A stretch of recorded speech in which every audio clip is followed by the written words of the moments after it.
Fidelity looks for when it decides to make an investment in a startup like some of the ones in this room. Talk a little bit about if there's a specific example of an investment that you made and why that worked or didn't. Yeah.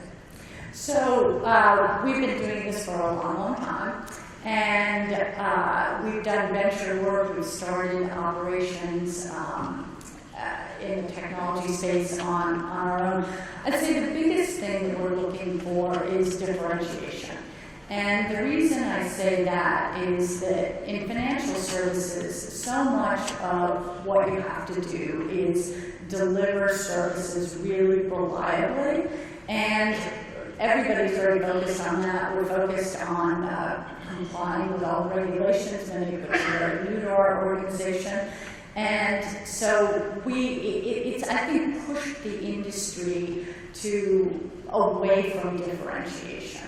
So now, as we have a new generation of investors coming along, and many of us have been very focused on serving the needs of the baby boomers, and more specifically, really the savings accumulation needs of the baby boomers, that's changing. The baby boomer needs are now much more around distribution of wealth as that demographic group moves away from their peak earning years and more into consuming in retirement. So we're thinking about that next generation of investors, and we have a number of things going on our own in terms of what are the new, we talk about the new front door. What's the new front door of our business need to look like? It's probably a different looking front door than the front door of the traditional mutual fund company or financial services company of 20 or 30 years ago. Tom, in his presentation, talked a lot about talent and the acquisition of talent that they're going through right now. And that's probably one area where Fidelity competes with people in this room for the best and brightest. Can you talk a little bit about how you attract and retain and win people in this very competitive environment, especially for some of the very complicated jobs that you have at Fidelity? That's always a race, and particularly in the technology area right here, there's tons of this giant pool of talent, but there's also a lot of other people fishing in it. One thing that we've done is expand ourselves geographically. We do have our headquarters, obviously, here in Boston, and a very strong New England base, which is terrific to take the opportunity to recruit from area schools and companies here. But we also have a substantial campus down in Raleigh, North Carolina, which is another big central IT, part of our IT organization. We actually run our core IT training program for people coming out of their undergraduate program down in Raleigh. And so we've tried to have some geographic diversity that helps us fish in different talent pools around. I'd say, on balance, you encourage people to think about the trade-offs of being with a big company versus a small company. And there are trade-offs. I mean, a big company is going to give you more opportunity to take different paths on your career. There's always the kind of benefits and creature comforts that I think tend to be a little better with a bigger company. That matters to some people, doesn't matter to other people. And of course, the training program. I mean, having a strong training program to get people grounded in what we're doing and how we work as an organization, I think it can be very helpful to people. And so it's very much a personal preference thing. So if you're in that position of big company versus small company decision point in your life, I think you just have to talk to a lot of people about the trade-offs. And if you're building your own house, I would not recommend building your own house, no matter who you are working for. If you want to focus on your career, I think that's good advice. But I am married and I do have kids, and I made those decisions while I was working. I've got to imagine that data analytics and big data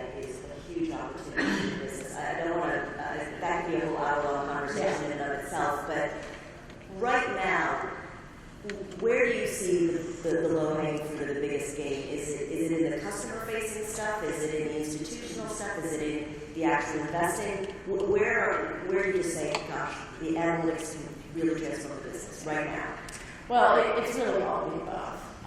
Is the short answer to your question. So what does that really mean? So we're probably much further along in terms of using our data analytics internally, because even though I'm not sure, especially by today's standards, I guess I would have to say we weren't very good at it, we have at least been trying to do it for a long time with regard to analyzing the behavior of our broad investor base.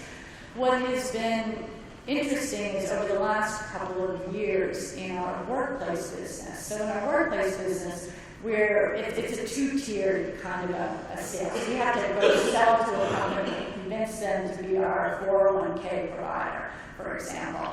And then we start communicating with the employees of that company, and we have to convince them that they should like Fidelity and feel comfortable doing business, and hopefully give us positive reinforcement back to their employer. But anyway, the point is, the appetite on the part of employers to understand their employee base is just spectacular. I mean, they are so hungry for us to give them analysis about their populations, about our workplace, all of our workplace customers' populations, about other employers who might be similar to them, and just it's endless what they're looking for to try to help understand their own investor preferences of their employee population. How can they serve them better? How can they help them with their savings and financial planning for retirement in a better, more effective way? And so we started providing services around that over the last couple of years. We developed some analytical tools that were customer friendly, and we started off doing this kind of user-assisted thing. We're working towards making it self-service, and the take-up has just been tremendous, and I think it's going to really enhance our ability to be even more effective and more competitive in that marketplace. And the fact that we're the biggest in that business is also very helpful on that front. So you can aggregate data from worldwide employers and provide comps as opposed to somebody that's smaller, they don't have the same pool of data to draw from. Exactly. The other thing that you probably have in common with many people in this room is that your company is private. Can you talk a little bit about the benefits of being a private company, particularly in this environment where Wall Street is scrutinizing every quarterly earning, every penny on earnings return? Why is being a private company today a benefit to Fidelity? Yeah. Well, I spent a lot of time talking to people about this, particularly if we're recruiting somebody new to the organization. Being private is mostly different. Now, it is the obvious benefit is you don't have to report to Wall Street every quarter about your financials. However, you don't have the same vast currency that you have as a public company. So, for example, you'd asked about acquiring some of the venture investments. We generally don't do acquisitions. I mean, if we've done any acquisitions, they're about this big. They are so small. I mean, you guys are all way bigger than anything that we've ever acquired. So, anyway, and why is that? We don't have a public currency that would make really just about any acquisition economically viable. So that's just not a route that we go. And everybody who works at the company knows that, and it's good, it's fine.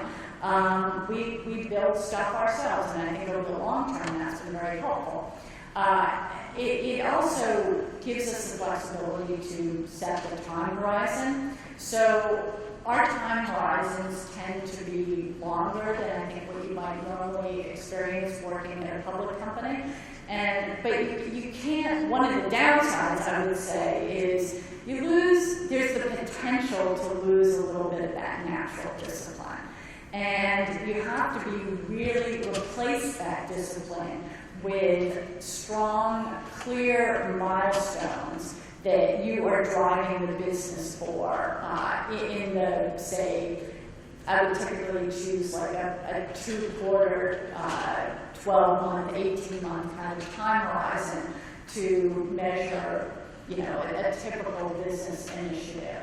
So being clear on what people are managing, it's kind of like you have to fill that void, I think, to make sure that people are have a complete understanding of what are those outcomes that they are expected to deliver against, because you're not reporting externally on your financials. One of the speakers earlier alluded to Fidelity is one of the stalwart businesses of Boston. It's one of the stalwart family businesses in this country. It was started by your grandfather.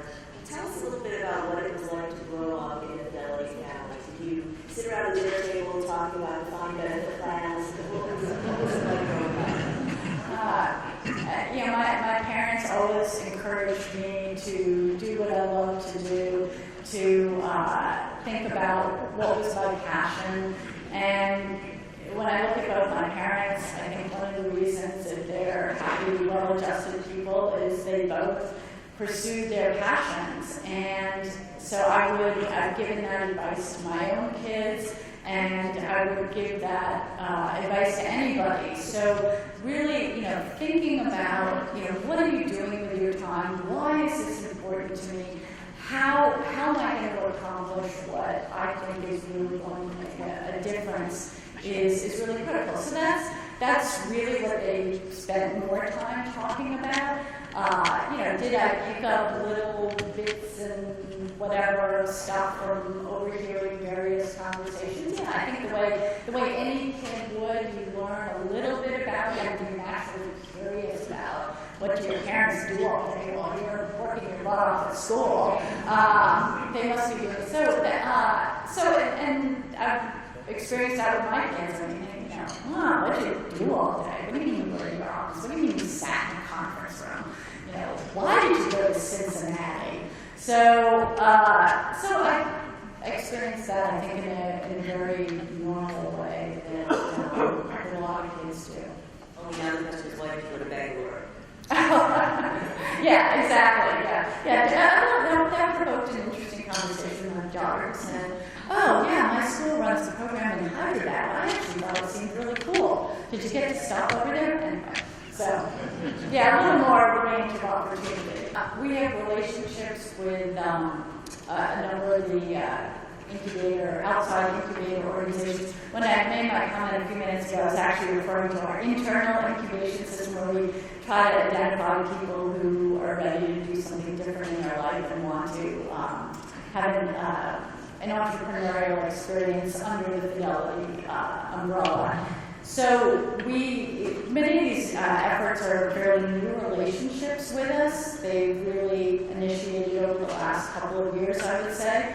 So we do have our venture staff, as well as our internal consulting group, that are charged with staying in touch with these groups and hearing the ideas. So we're looking to see how they develop and whether there's some opportunities. So we want to hear ideas, and we need to keep thinking, as I said, about the next generation of investors, and that's very much on our mind, and how our investor base is going to change, really with the changes that we're seeing across the country, and we're very excited about that. We also want to encourage new IT services to be developed. We do business with all the major IT companies that are more or less household names at least amongst business people. And we know that they don't own all the great ideas in technology, and that there's a lot of great ideas in technology that are not appealing to some of those organizations. Maybe they're a little too disruptive. Well, we want to hear about those, because we know we need to disrupt our own internal processes to break that chain of inertia that can happen when you have a big company. You mentioned about data analytics and the role of technology, the success of Fidelity. Could you also comment on the soft side of the success factors, such as human interactions the brokers have with their customers, and what it takes to cultivate that kind of culture of excellence, and how do you develop leadership in those areas? Great question. For all the digital interaction that we do, at the end of the day, we know that our customer base cares a lot about having the ability to either have a face-to-face or an on-the-phone meeting with a Fidelity representative. So, a couple of things. We've always measured customer satisfaction. About a handful of years ago, we started measuring customer loyalty, which is a much broader, more powerful thing to measure. And that's really what we focus on now, is how well are we doing in terms of driving customer loyalty. So then you ask yourself, okay, well, how do you make that happen? A big thing that we did about 5 or 6 years ago was move to more of a one-on-one relationship model. So for anybody who wants it, which is most people, you can have a one-on-one relationship with a Fidelity rep and their team.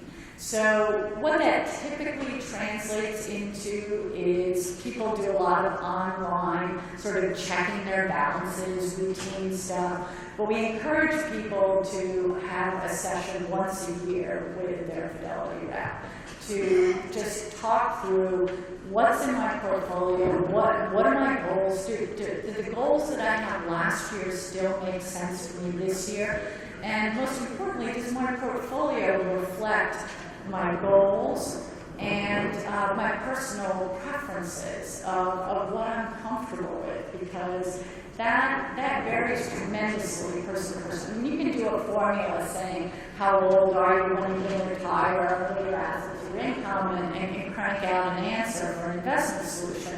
And that's not a bad place to start, but it's also important to say, if the market goes down to 20% and I'm 80% equities, how am I going to feel about that?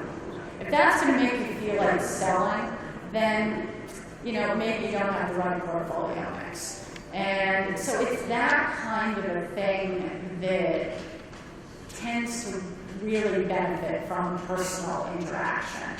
And so we spend a lot of time with our reps learning those kinds of skills and how to talk to somebody really in a very personal way about the financial portfolio that's going to work for them. And by working for them, it's not just about the numbers, it's what's really going to give them the ability to sleep at night and feel comfortable about where they are. So that is a big part of how we operate, and I think it's made a difference for us competitively.